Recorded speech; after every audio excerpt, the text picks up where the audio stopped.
Good morning one and all.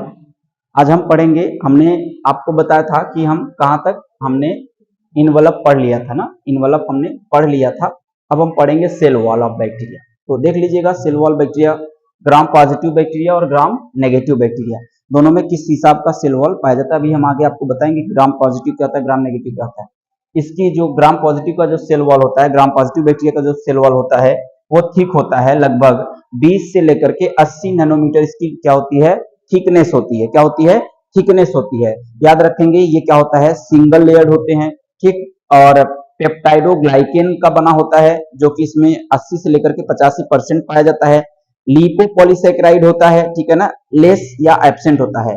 याद रखेंगे जब सबसे ज्यादा पेप्टाइडोग्लाइकेन ही पाया जा रहा है, मतलब 80 से लेकर के 85%, तो लिपोपॉलीसैकेराइड कम पाया जाता है, या तो पूरी तरह से क्या होता है, एब्सेंट होता है। नॉन पैथोजेनिक होते हैं। याद रखेंगे ग्राम पॉजिटिव बैक्टीरिया ज्यादातर डिजीज कॉज नहीं करता है, ठीक है ना। सेंसिटिव टू पेनिसिलिन, ये पेनिसिलिन के लिए क्या होते हैं, सेंसिटिव होते हैं। और टिकोइक एसिड के लिए भी क्या होते हैं, सेंसिटिव होते हैं ना। जैसे ही डालिएगा तैसे ही क्या हो जाएंगे, डिस्टर्ब हो जाते हैं, ठीक है ना। यहाँ तक आगे है क्या, ग्राम नेगेटिव, बहुत खतरनाक है। नेगेटिविटी इनके अंदर भरी है, तो जानते ही होंगे कितने खतरनाक ये होंगे, ठीक। ये क्लियर हो गया आपका, ये नॉन पैथोजेनिक होते हैं, इसमें कोई दिक्कत नहीं है, मैंने आपको सब बता दिया अच्छे से। सिंगल लेयर्ड होते हैं, इसकी थिकनेस कितनी होती है, जो ग्राम पॉजिटिव होते हैं 80 से 20 से लेकर के 80 नैनोमीटर होता है। पेप्टाइडोग्लाइकेन का बना होता है इनका सेल वॉल, जिसमें क्या होते हैं, लगभग 80 से 85% पाए जाते हैं। लिपोपॉलीसैकेराइड भी पाया जाता है, या तो एब्सेंट होता है, ठीक है ना, और पाया जाएगा तो बहुत कम। नॉन पैथोजेनिक होता है, सेंसिटिव होते हैं, ये किससे, पेनिसिलिन और टिकोइक एसिड डाल देंगे तो मर जाता है ये, ठीक है ना। इनका जो क्या होता है, बैक्टीरियल सेल वॉल होता है, डिसॉल्व हो जाएगा बड़े आराम से, ठीक है ना। ग्राम नेगेटिव बैक्टीरिया थिन होता है, लगभग 8 से लेकर के 12 नैनोमीटर की थिकनेस होती है सेल वॉल की, और डबल लेयर्ड होते हैं ये, ठीक। अब बताइए, ये सिंगल लेयर है तो बहुत आसानी से घुल जाएगा, ये डबल लेयर है तो आसानी से नहीं घुलेगा सेल वॉल। तो याद रखेंगे ये क्या है, डबल लेयर्ड होते हैं, जिसमें पहला फर्स्ट आउटर लेयर है, सेकंड क्या है, इनर लेयर है। आउटर लेयर लिपो क्या है, लिपोपॉलीसैकेराइड का बना होता है, जो 80% होते हैं। किसका बना होता है, लिपोपॉलीसैकेराइड का बना होता है, 80% होते हैं। पोरीन प्रोटीन क्या होते हैं, इसमें पाए जाते हैं, ड्यू टू द लिपो, ठीक। Gram negative bacteria are pathogenic and not destroyed by penicillin. हम इनको तो पेनिसिलिन से डिस्ट्रॉय कर देते थे, ये बहुत खतरनाक है, पेनिसिलिन से डिस्ट्रॉय होगा ही नहीं, बोला ना, पहले निगेटिविटी भरी है इनके अंदर। दूसरा सेकंड लेयर क्या है, पेप्टाइडोग्लाइकेन का, जिसमें 10 से 20% होता है, दूसरा जो लेयर है इसका, ठीक है ना। और ये क्या है, डायमर क्या होता है, डायमिनो क्या है, पेमलिक एसिड का बना होता है, ठीक। तो इसलिए बहुत ज्यादा खतरनाक होते हैं ये, क्या करते हैं, ये घुलते ही नहीं, ठीक है ना। क्लियर हुआ। अगला है सरफेस अपेंडेजेस, देख लीजिएगा एक बार। सरफेस अपेंडेजेस क्या है, रोल ऑफ मोटेलिटी। पहला क्या होता है, सरफेस अपेंडेजेस जो चिपकने के लिए होते हैं और मोटेलिटी के लिए होते हैं। एंड क्या, no role of in motility. Role of motility कौन ऐसा है जो सरफेस अपेंडेजेस, मैंने आपको पिलीन बताया, फ्लैजिला बताया, ठीक है ना, और फिम्बरी बताया, तो वही हमें यहाँ पढ़ना है। तो पहला role of motility and role of no role in motility. तो मोटेलिटी में मूवमेंट के लिए, मोटेलिटी का मतलब क्या था, मूवमेंट के लिए, तो मूवमेंट के लिए कौन, फ्लैजिला है जिम्मेदार। एराइज फ्रॉम बेसल बॉडी, ये कहां से निकलते हैं, फ्लैजिला बेसल बॉडी से निकलता है। 9+2 अरेंजमेंट होता है इसका, इसमें क्या होता है, सॉरी 9+2 अरेंजमेंट इसमें एब्सेंट होता है ना, फ्लैजिलिन प्रोटीन का बना होता है फ्लैजिला। 4+4 अरेंजमेंट होता है, और इसमें क्या होता है, इसकी बेसल बॉडी जो होती है वो देखिए, ग्राम पॉजिटिव और ग्राम नेगेटिव। ग्राम पॉजिटिव में जो बेसल बॉडी होती है वो पॉजिटिव रिंग होता है, ठीक है ना, और इसमें क्या होता है, नेगेटिव रिंग होता है, एस एंड डी, और इसमें LPSM रिंग पाई जाती है, ये आप देख लेंगे। तो बहुत क्या है, ये बहुत ज्यादा इसमें नहीं है, इसलिए इसको ज्यादा नहीं पढ़ेंगे। अगला है देखिएगा, इसमें दूसरा पिलीन एंड फिम्बरी। ये देखिए फ्लैजिला जो है 9+2 अरेंजमेंट क्या होता है, इसमें नहीं पाया जाता है, ध्यान देंगे। 9+2 अरेंजमेंट हम आपको एक बार बताते हैं, जब आप क्या पढ़ेंगे, उसमें जाएंगे फाइबर्स वगैरह के बारे में पढ़ते हैं साइटोस्केलेटन में, तो वहां पर भी आपको देखने को मिलेगा। देखिए ये इस तरह से होते हैं, इस तरह से, ठीक ना। यहाँ पर 2, यहाँ पर 1 2 3 4 5 6 7 8 9,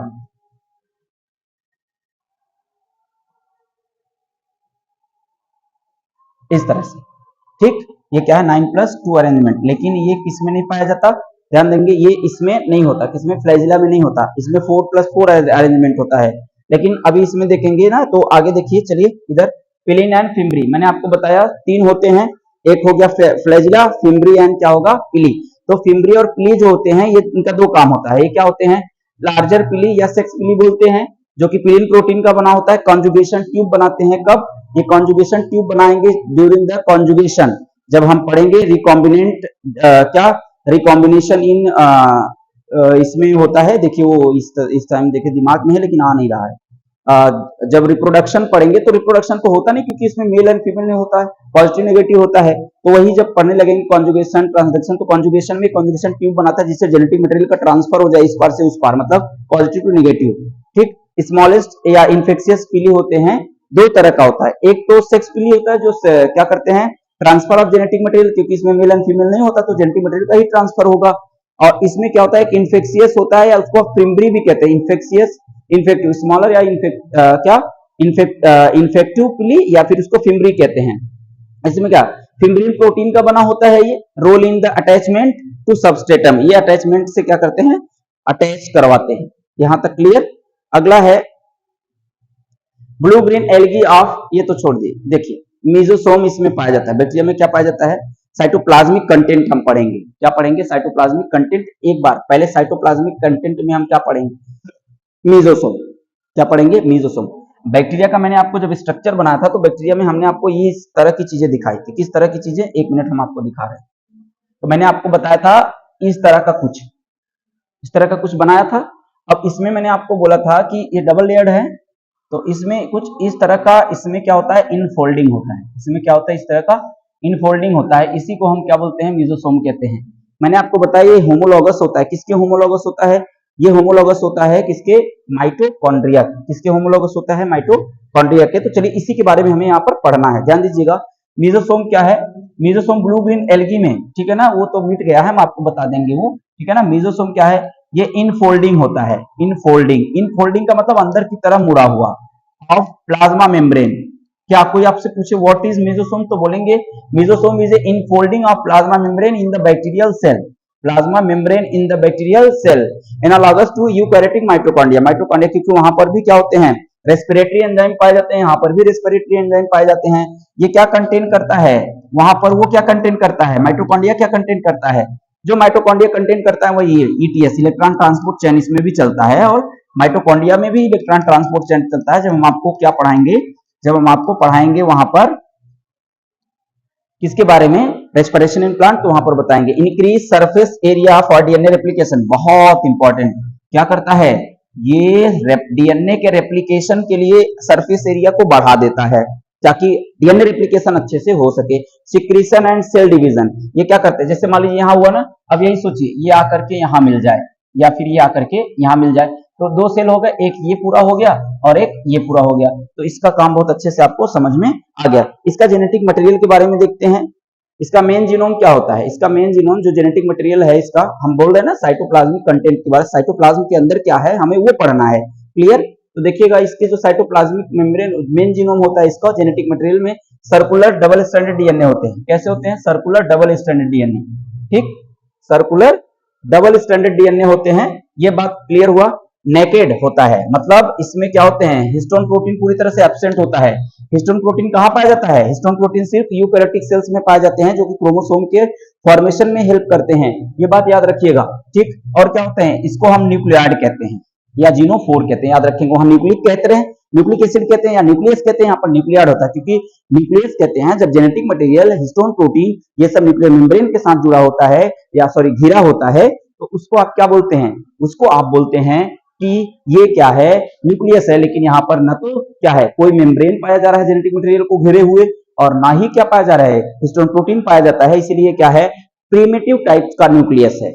न्यूक्लियस तो होता ही नहीं क्योंकि न्यूक्लियस के कुछ कैरेक्टरिस्टिक्स होते हैं, तो इसका तो न्यूक्लियस से कोई लेना देना नहीं है, ठीक। आइए, एक्स्ट्रा न्यूक्लियर जीनोम इसमें पाया जाता है, एक्स्ट्रा न्यूक्लियर जीनोम जिसको हम प्लाज्मिड कहते हैं, याद रखें क्या बोलते हैं, प्लाज्मिड कहते हैं।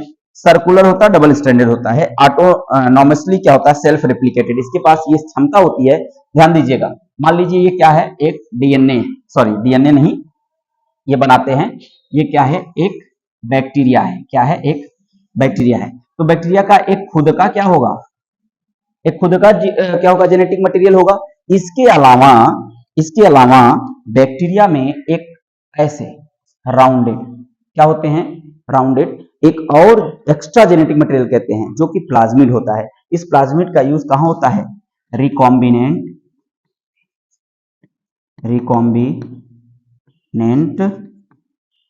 डीएनए टेक्नोलॉजी, या इसको आर टेक्नोलॉजी कहते हैं, आरडीएनए टेक्नोलॉजी कहते हैं। यहां तक क्लियर हो गया आपका, ठीक। आगे चलिए, और कैसे ऑटोनोमस बता दिया, ये किसके ऑटोनोमस होते हैं, अरे यार सारा चला गया, कोई नहीं फिर से लाते हैं, कोई बात नहीं, चलिए आ जाएगा, अभी 2 मिनट नहीं लगेंगे, आ जाएगा। चलिए देखते हैं, आ गया, ठीक। इसके इतने के बारे में आपको मैंने अच्छे से पढ़ा दिया।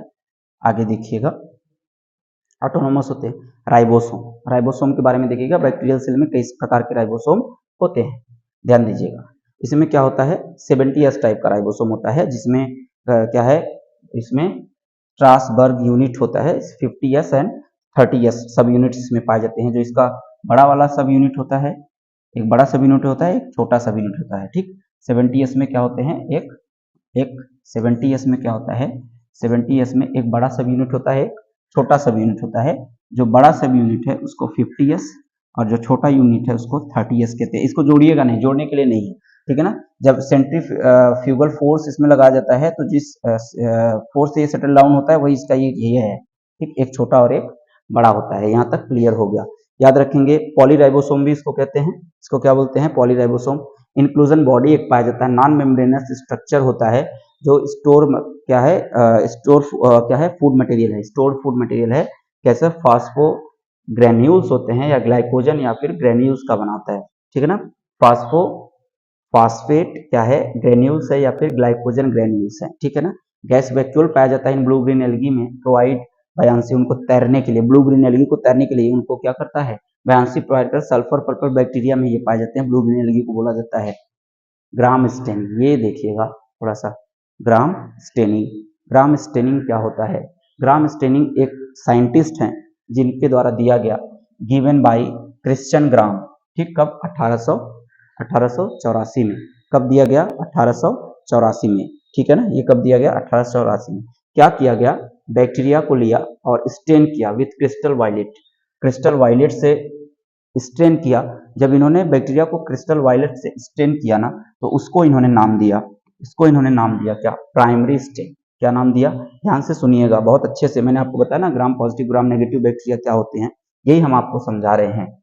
देखिए, जब बैक्टीरिया को इन्होंने क्या किया, स्टेन किया, बैक्टीरिया को स्टेन किया, और वो स्टेन क्या था, क्रिस्टल वायलेट। कौन सा स्टेन था, क्रिस्टल वायलेट स्टेन था। और इस स्टेन को बोला जाता है, प्राइमरी स्टेन। क्या बोलते हैं, प्राइमरी स्टेन। तो जितने भी बैक्टीरिया थे, all bacteria become bluish purple. वो कैसे हो गए, ब्लूइश पर्पल कलर के हो गए। जब बैक्टीरिया को क्रिस्टल वायलेट में सभी बैक्टीरिया को डाला गया तो बैक्टीरिया कैसे हो गए, ब्लूइश पर्पल हो गए। और जो कौन सा स्टेन लिया गया था, क्रिस्टल वायलेट लिया गया था। क्या लिया गया था, क्रिस्टल वायलेट एक क्या है, डाई है, ठीक है ना। प्राइमरी स्टेन इसको बोलते हैं, स्टेन करने के लिए, कलर करने के लिए, पिगमेंटेशन देने के लिए। फिर क्या किया, जब उसमें इसको फिक्स किया, स्टेन को क्या किया, फिक्स किया, किससे, पोटेशियम आयोडाइड से इसको फिक्स किया। सोल्यूशन इसमें डाला पोटेशियम आयोडाइड, ठीक है ना। ये क्या है, मॉडरेंट या फिक्सेटिव है। ये क्या है, मॉडरेंट होता है या फिक्सेटिव होता है। किसी चीज को फिक्स करने के लिए इसका यूज किया जाता है। तो क्या हुआ, फिक्स किया गया जब स्टेन को, आगे देखिएगा, जब स्टेन को फिक्स किया गया तो क्या हुआ, दो तरह का इनको परिणाम मिला। फिक्सिंग ऑफ स्टेन को यहां तक तो समझ में आया। जब स्टेन को फिक्स किया तो फिर उसको क्या किया इन्होंने, क्या किया, इसको फिर डीकलराइज किया इन्होंने, डीकोलराइजर डाला इसमें। क्या डाला, डीकोलराइजर डाला। जिसमें डीकोलराइजर क्या होता है, ग्राम डीकोलराइजर क्या होता है, इस बात को याद रखेंगे। ग्राम डीकोलराइजर क्या है, alcohol plus alcohol plus acetone मिला करके डालेंगे तो क्या होगा, डीकलराइजर बन जाता है, ठीक। तो जब इसमें क्या किया इन्होंने, स्टेन को रिमूव करने के लिए डाला। किसके लिए डाला, स्टेन को रिमूव करने के लिए। जब स्टेन को यहाँ से रिमूव किया तो जो ग्राम पॉजिटिव था ना, ग्राम नेगेटिव था, उसमें देखेंगे रिमूव किया जब स्टेन को, थोड़ा और ऊपर लेते हैं, थोड़ा और ऊपर, यहाँ तक क्लियर हुआ, कोई दिक्कत आपको नहीं होनी चाहिए। जब पोटेशियम आयोडाइड ये क्या है, एक फिक्सेटिव और मॉडरेंट है, फिक्स कर दिया, इसके बाद डीकलराइज किया उसको, इस कलर को हटाने के लिए, ब्लूइश पर्पल हुआ तो कलर को हटाने के लिए एल्कोहल प्लस एसीटोन मिलाकर, जिसको हम डीकलराइजर कहते हैं, ठीक, उसको डाला तो इसमें दो चीजें इनको देखने को मिली। क्या क्या है वो दो चीजें, जरा ये ध्यान दीजिएगा, ये ध्यान दीजिएगा, ठीक। तो रिमूव किया जब स्टेन को, और यहाँ पर भी स्टेन को रिटेन किया। जब इन्होंने इसको डाला तो यहाँ जो स्टेन था ब्लूइश पर्पल जो स्टेन था वो रिमूव हुआ, तो उसको इन्होंने बोल दिया क्या, ग्राम नेगेटिव। क्या है क्या है, काउंटर स्टेन सैफरेनिन जब डाला, जब इसको रिमूव हुआ, यहाँ जब रिमूव हुआ, क्या रिमूव हुआ, स्टेन रिमूव किया, डिकलराइजर डाला, एल्कोहल और एसीटोन डाल दीजिए, कलर क्या हो जाता है, हट जाता है। तो जब ये ग्राम नेगेटिव था जो बैक्टीरिया, उसमें कैसा कलर दे दिया, उसमें इन्होंने क्या किया, काउंटर स्टेन डाला, सैफरेनिन को डाला तो रेड कलर आ गया, सैफरेनिन को डाला तो क्या आया, रेड कलर आया। और जब यहाँ स्टेन रिटेन हो गया और उस वो क्या हुआ, ग्राम पॉजिटिव बैक्टीरिया हुए और उसमें काउंटर स्टेन डाला, तो कोई भी इफेक्ट उसके ऊपर, स्टेन के ऊपर नहीं पड़ा। इससे इन्होंने क्या किया, कंफर्म किया। आइए देखते हैं कुछ। अगला है हमारा क्या, ईस्ट या यूकैरियोटिक है प्लाज्मिड, या क्या उसको बोलते हैं, टू प्लाज्मिड या यू प्लाज्मिड कहते हैं, ठीक है ना। यहाँ से देखिएगा, ठीक, प्लाज्मिड क्या होता है, ध्यान दीजिए। प्लाज्मिड को मैंने बताया आपको एक्स्ट्रा क्रोमोसोमल जेनेटिक मटेरियल है। प्लाज्मिड क्या है, एक्स्ट्रा क्रोमोसोमल जेनेटिक मटेरियल। फिर से बोल रहे हैं, एक्स्ट्रा क्रोमोसोमल जेनेटिक मटेरियल है प्लाज्मिड। याद रखेंगे टर्म ये जो देने वाले थे वो क्या, कौन है, लीडरबर्ग है। कौन दिया, लीडरबर्ग। टाइप ऑफ प्लाज्मिड में देखिए दो तरह का होता है, टाइप ऑफ प्लाज्मिड में दो तीन तरह के प्लाज्मिड होते हैं। पहला है ई प्लाज्मिड या एफ फैक्टर या फर्टिलिटी। एफ फैक्टर किससे है, फर्टिलिटी से है, responsible for transfer of genetic material. इस प्लाज्मिड का यूज हम सिर्फ जेनेटिक मटेरियल को ट्रांसफर करने के लिए करते हैं। ई प्लाज्मिड या एफ प्लाज्मिड जहां नाम आ जाए तो सीधा से कह दीजिए फैक्टर या फिर फर्टिलिटी फैक्टर बोला जाता है। क्यों फर्टिलिटी फैक्टर बोलते हैं, क्योंकि जेनेटिक मटेरियल को ट्रांसफर करने के लिए यूज होता है। इसके पास एबिलिटी होती है टू फॉर्म कॉन्जुगेशन ट्यूब। ऐसे प्लाज्मिड के पास क्या एबिलिटी होता है, has ability to form conjugation tube. ये एक बैक्टीरिया से दूसरे बैक्टीरिया को जोड़ने में क्या बनाते हैं, कॉन्जुगेशन ट्यूब बनाते हैं। कॉन्जुगेशन ट्यूब कैसा होता है, जरा आप ये देखिएगा, कॉन्जुगेशन ट्यूब, ये एक बैक्टीरिया हुआ, ठीक, ये एक बैक्टीरिया हुआ और ये क्या हो गया, दूसरा बैक्टीरिया, ठीक। इन दोनों बैक्टीरिया के बीच में एक क्या बनेगा, इस तरह से, जो कि अगर मान लीजिए ये F पॉजिटिव और ये F नेगेटिव, या फिर ये क्या है, डोनर है, ये डोनर है और ये रिसिपिएंट है, ठीक, ये क्या है, रिसिपिएंट है। तो आपको पता है इससे निकल करके ये यहाँ आएगा, तो इसमें जो ये रेड कलर का बना हुआ है ना, इसी को हम क्या बोलते हैं, कॉन्जुगेशन ट्यूब बोलते हैं, सिटी, ठीक ना, क्या बोलते हैं, कॉन्जुगेशन ट्यूब कहते हैं। कोई दिक्कत नहीं होना चाहिए आपको।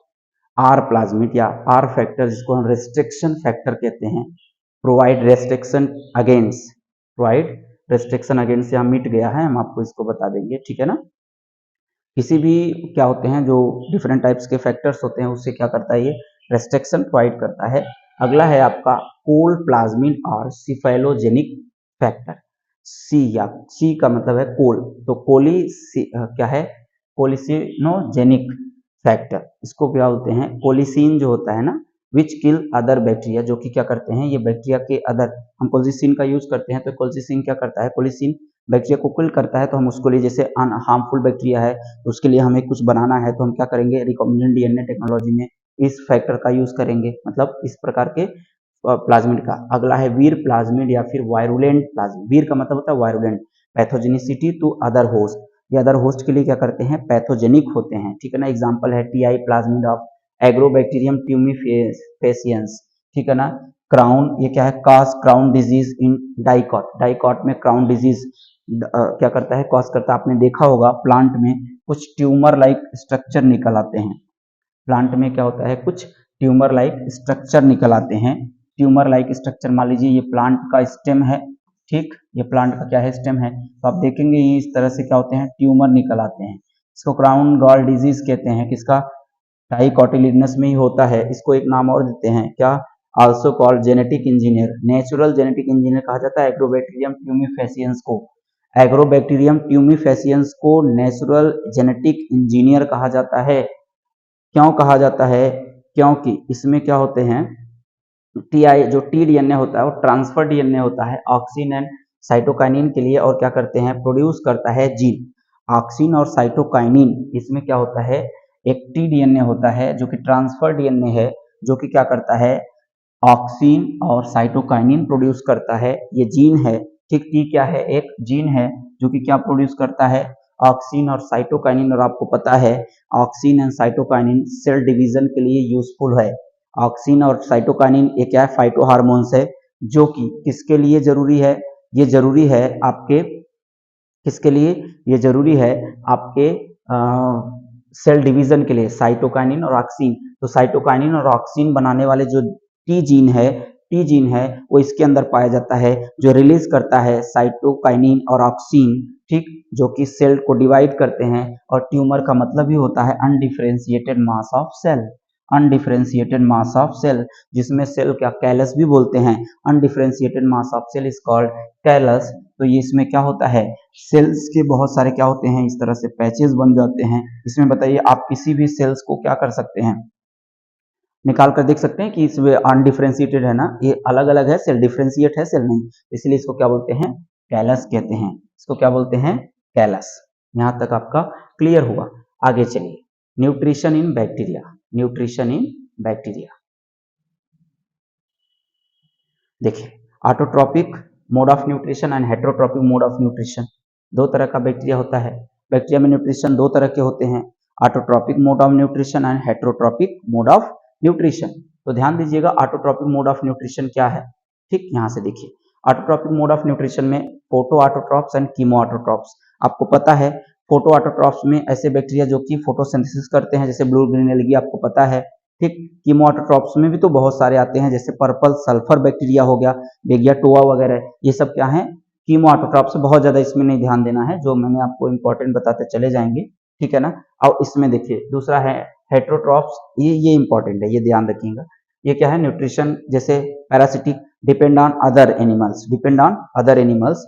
Saprophyte, feed on dead and dead organic, जो डेड ऑर्गेनिक मैटर को खाते हैं। सिम्बायोटिक, लिव टुगेदर, जो एक साथ क्या करते हैं, जैसे आपने देखा होगा क्या, राइजोबियम, राइजोबियम जो बैक्टीरिया है, root nodules of leguminous plant में होता है, जो कि नाइट्रोजन फिक्सेशन करता है और उनसे अपना भोजन लेता है प्लांट से। तो इसको क्या बोलते हैं, सिम्बियोन्ट्स एसोसिएशन ना। सबसे अच्छा सिम्बियोन्ट्स आपको देखने को मिल जाएगा लाइकेन, किसका, एल्गी और फंजाई का, ठीक है ना। फाइकोबियंट एंड माइकोबियंट आपने पढ़ा होगा, ठीक। आगे देखिएगा, फोटोसिंथेटिक ऑटोट्रॉप्स, अब यहाँ पढ़ते हैं ऑटोट्रॉपिक के, वहां तो हमने आपको ऐसे बता दिया, अब यहाँ जरा ध्यान से पढ़िएगा। फोटो ऑटोट्रॉप्स, फोटोसिंथेटिक बैक्टीरिया, ठीक। इसमें use light energy and contain bacterial chlorophyll, इनके अंदर क्या होता है, बैक्टीरियल क्लोरोफिल होते हैं, जो कि क्या करते हैं, परफॉर्म करते हैं फोटोसिंथेसिस, ठीक। एग्जाम्पल क्लोरोबियम है, ठीक है ना, ग्रीन सल्फर बैक्टीरिया होता है। और दूसरा है क्रोमैटियम, ठीक है ना, पर्पल सल्फर बैक्टीरिया है। और रोडोस्पाइरुलम, नाम बहुत याद रखिएगा अच्छे से, पहला क्लोरोबियम बताया, ग्रीन सल्फर बैक्टीरिया है, क्रोमैटियम बताया, पर्पल सल्फर बैक्टीरिया है, और रोडोस्पाइरुलम बताया, पर्पल नॉन सल्फर बैक्टीरिया है। ये सारी चीजें आपको पता होनी चाहिए। अगला क्या है, कीमो ऑटोट्रॉप्स या chemosynthetic bacteria derive energy from oxidation of inorganic matter, no chlorophyll. ये क्या है, ऐसे बैक्टीरिया हैं जो कि क्या करता है, एनर्जी को लेता है, एनर्जी बनाता है, कहां से, ऑक्सीडेशन से, किसी चीज को ऑक्सीडाइज करके। जैसे इसमें नाइट्रीफाइंग बैक्टीरिया हो गया इसका एग्जांपल, इसमें क्लोरोफिल नहीं पाया जाता। मान लीजिए अमोनियम क्या है, अमोनियम आयन है, जब ऑक्सीजन इसको हम देंगे तो नाइट्रोसोमोनास एंड नाइट्रोकोकस, ये नाइट्राइट में, अमोनिया को किसी में कन्वर्ट, नाइट्रोजन फिक्सेशन जब आप पढ़ाइंगे तो वहां पे ये आपको अच्छे से क्लियर हो जाएगा। तो नाइट्रोजन नाइट्राइट बदलेगा और फिर ऑक्सीजन देंगे, नाइट्रोबैक्टर बैक्टीरिया लगाएंगे, नाइट्रोकोकस, तो इसको नाइट्रेट में बदल देगा। और प्लांट हमेशा किसमें लेते हैं, नाइट्रोजन फिक्स करने की एबिलिटी इन्हीं में है, तो ये बैक्टीरिया के अंदर चले जाते हैं, प्लांट के अंदर चले जाते हैं और क्या करते हैं, सिम्बियोटिक एसोसिएशन करते हैं और प्लांट नाइट्रेट को ले लेता है, ठीक। बहुत इंपॉर्टेंट चीज है। सल्फर ऑक्सीडाइजिंग बैक्टीरिया है, आप colourless sulphur oxidising bacteria, oxidise hydrogen sulphide, to sulphur. ये क्या करता है, बेगिया टोआ एंड थायोबैसिलस, याद रखिएगा, ये नाम याद रखिएगा, sulphur oxidising bacteria Beggiatoa and Thiobacillus. H2H2S plus O2 Beggiatoa डालेंगे तो ये क्या बना देगा, 2S plus 2H2O plus energy बना देगा। ठीक, आयरन बैक्टीरिया कौन सा है, एक बार ऐसे ही नॉर्मली ये सब देख लीजिए आप एक बार फिर से, जहां नहीं समझ में आता है आप एक बार इसको क्या करेंगे, हम हट जा रहे हैं, आप एक बार अच्छे से इसको पढ़ लीजिएगा, कहाँ से, कीमो ऑटोट्रॉफ से। ठीक, कीमो ऑटोट्रॉफ, ठीक, ये हुआ, और इसके बाद ये देखिए कीमो ऑटोट्रॉफ ये हुआ, इसके बाद और आके आइए, ये देखिए सल्फर ऑक्सीडाइजिंग बैक्टीरिया हो गया। ठीक, बेगिया टोआ एंड थायोबैसिलस, जिसमें ये मैंने आपको बताया आयरन बैक्टीरिया। आयरन बैक्टीरिया क्या है, जैसे फेरोबैसिलस है, आयरन बैक्टीरिया कौन से हैं, फेरोबैसिलस। फेरोबैसिलस क्या है, फेरो ऑक्सीडेज, ऑक्सीडेंस होते हैं, obtain energy by oxidising the ferrous compound to ferric forms, जो जंग वगैरह लग जाते हैं तो ये भी है इसमें। 4FeCO3 plus 6H2O plus oxygen, फेरोबैसिलस डालेंगे तो 4FeH2O thrice plus 4CO2 plus energy बन जाता है। यहाँ तक क्लियर। अगला है हाइड्रोजन बैक्टीरिया, अगला है हाइड्रोजन बैक्टीरिया। हाइड्रोजन बैक्टीरिया हाइड्रोजिनोमोनास है। हाइड्रोजन बैक्टीरिया कौन है, हाइड्रोजिनोमोनास है। इसमें क्या होता है, ऑक्सीडाइज करता है हाइड्रोजन को इनटू वाटर, यहाँ से हाइड्रोजन निकालेंगे, यहाँ पर हाइड्रोजन क्या बन जाता है, वाटर। इसका क्या नाम है, थियोथ्रिक्स। कौन सा, हाइड्रोजिनोमोनास और थियोथ्रिक्स ये नाम है। मेथेन बैक्टीरिया आपको पता है सबसे पुराना बैक्टीरिया आर्की बैक्टीरिया है, मेथेन बैक्टीरिया, जिसमें क्या होता है, oxidise methane into the carbon dioxide and water. Methanococcus या मेथेनोमोनास का नाम है। कार्बन मोनोऑक्साइड बैक्टीरिया है, ठीक है ना, bacterium oxidise carbon monoxide and carbon dioxide to obtain energy, जैसे कार्बोहाइड्रोमोनास है। ठीक, ये सब नाम बहुत अच्छा है, बहुत आराम से आपको याद हो जाएगा। आगे है क्या है, ऑब्लिगेट नॉन ऑप्टॉइड बैक्टीरिया, ठीक है ना, जिसमें पैरासिटिक होते हैं, फैकल्टेटिव क्या है, ऑप्शनल है।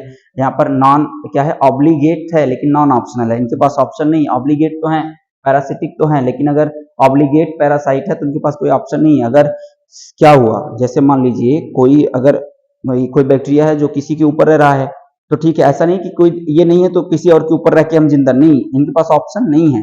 अगर इनका होस्ट खत्म तो ये भी खत्म, ऑलवेज पैरासाइट होते हैं। माइकोबैक्टीरियम लिप्री, ठीक है ना, लिप्री और लिप्रोसी, ठीक, इनके अगर इनका होस्ट खत्म तो ये भी खत्म। ठीक, ऐसे बैक्टीरिया हैं ये, इनके पास कोई ऑप्शन नहीं। इनके पास ऑप्शन है फैकल्टेटिव है तो ऑप्शन होगा ही। फैकल्टेटिव में क्या होगा, फैकल्टेटिव पैरासाइट होते हैं ये। नॉर्मली क्या होता है, पैरासाइट बट बिकम क्या होता है, सेप्रोट्रॉप्स होते हैं इन एब्सेंस ऑफ लिविंग। अगर एब्सेंस लिविंग नहीं है, कोई लिविंग होस्ट नहीं है, मान लीजिए लिविंग पे है लेकिन अगर लिविंग होस्ट नहीं है तो किसी और से अपना काम चला लेते हैं, ऑप्शन इनके पास है। जैसे माइकोबैक्टीरियम ट्यूबरकुलोसिस, जिससे टीबी होता है। Saprotroph, obligate saprotroph and facultative saprotroph, always saprotrophs होते हैं ये हमेशा, जैसे बैसिलस रेमोसस, ठीक ना, बैसिलस वल्गैरिस, ये सब कैसे बैक्टीरिया हैं, ये सब ऑब्लिगेट सेप्रोट्रॉप से, याद रखेंगे हमेशा सेप्रोट्रॉप्स होते हैं। ठीक, नाम एक बार फिर से समझ लीजिए, बैसिलस रेमोसस एंड बैसिलस वल्गैरिस, ठीक है ना, क्लियर हुआ ये। अगला है फैकल्टेटिव सेप्रोफाइट में नॉर्मली सेप्रोफाइट होते हैं, मे बी बिकम पैरासाइट। अगर सेप्रोफाइट नहीं है तो नहीं है, इनका जो ओरिजिनल क्या है, होस्ट है, तो क्या हो जाएंगे, पैरासिटिक हो जाते हैं। स्यूडोमोनास स्टिफेलोकोकस, ये क्लियर हुआ। सिम्बियॉन्स कौन शो करता है, लेग्यूमिनस प्लांट में राइजोबियम है आपका, मैंने बताया, उसके रूट नोड्यूल में रहते हैं, नाइट्रोजन फिक्स, क्योंकि आपको पता है एटमॉस्फेरिक नाइट्रोजन को प्लांट फिक्स नहीं कर पाता। ठीक, वो तो कुछ प्लांट है जिसमें निफ जीन पाया जाता है, नाइट्रोजन फिक्सिंग जीन पाया जाता है, वो कर लेते हैं, मान लीजिए जिसमें नहीं है वो, पहले तो ये होता था। तो ये बैक्टीरिया क्या करते हैं, उनके रूट नोड्यूल में रहेंगे, नाइट्रोजन फिक्स करके सॉइल में मिलाएंगे, नाइट्रेट के फॉर्म में, नाइट्राइट अमोनियम के फॉर्म में, वहां से ये लेंगे और प्लांट को ऊपर पहुंचा देते, प्लांट उनके बदले इनको क्या करते हैं, खाना देते हैं, तो दोनों को क्या हो रहा है, फायदा हो रहा है। ठीक, नॉन लेग्यूमिनस प्लांट में फ्रैंकिया है, एनुलस है, एल्नस है, ठीक है ना, क्या है, मैरिका है, एंड कैसुराइना है। कैसुराइना के लिए क्या है, फ्रैंकिया, इन सब में एल्नस है, क्या है मैरिका है, और कैसुराइना, इन सब में क्या होता है, ये नॉन लेग्यूमिनस है, जिससे दाल मिलता है। लेग्यूमिनस का मतलब जिससे हमें दाल मिलता हो, दाल, लेग्यूम्स, ठीक है ना, उसमें जैसे अरहर हो गया ये सब, ठीक। तो एलुनस इन सब ये सब क्या नॉन लेग्यूमिनस प्लांट है। इनमें फ्रैंकिया क्या होता है, ये सिम्बियोंट एसोसिएशन करता है। यहाँ तक क्लियर। चलिए रिप्रोडक्शन इन बैक्टीरिया, अभी कितना बाकी है, 1 मिनट देख लेते हैं। अभी तो बहुत है लग रहा है ये। हाँ चलिए, कहाँ तक, रिप्रोडक्शन इन प्रोडक्शन इन मतलब एक्टिव यूजफुल एक्टिविटी, ठीक। तो ये भी लंबा है, काफी लंबा है। तो चलिए देख लेते हैं इनमें। कंजुगेशन ट्यूब, रिप्रोडक्शन के बारे में थोड़ा सा, जेनेटिक रिकॉम्बिनेशन मैंने आपको बताया ना, जिसमें रिप्रोडक्शन इन बैक्टीरिया, जरा देखिएगा रिप्रोडक्शन इन बैक्टीरिया। चलिए ठीक है, रिप्रोडक्शन इन बैक्टीरिया हम नेक्स्ट वीडियो में देखेंगे, क्योंकि वीडियो बनाएंगे तो बहुत लंबा लंबा वीडियो बन जा रहा है, जिससे प्रॉब्लम होगी आपको ना, तो थोड़ा सा मन भी नहीं करता है, इसलिए चलिए देख लेते हैं next time. Okay, wish you all the best, thank you.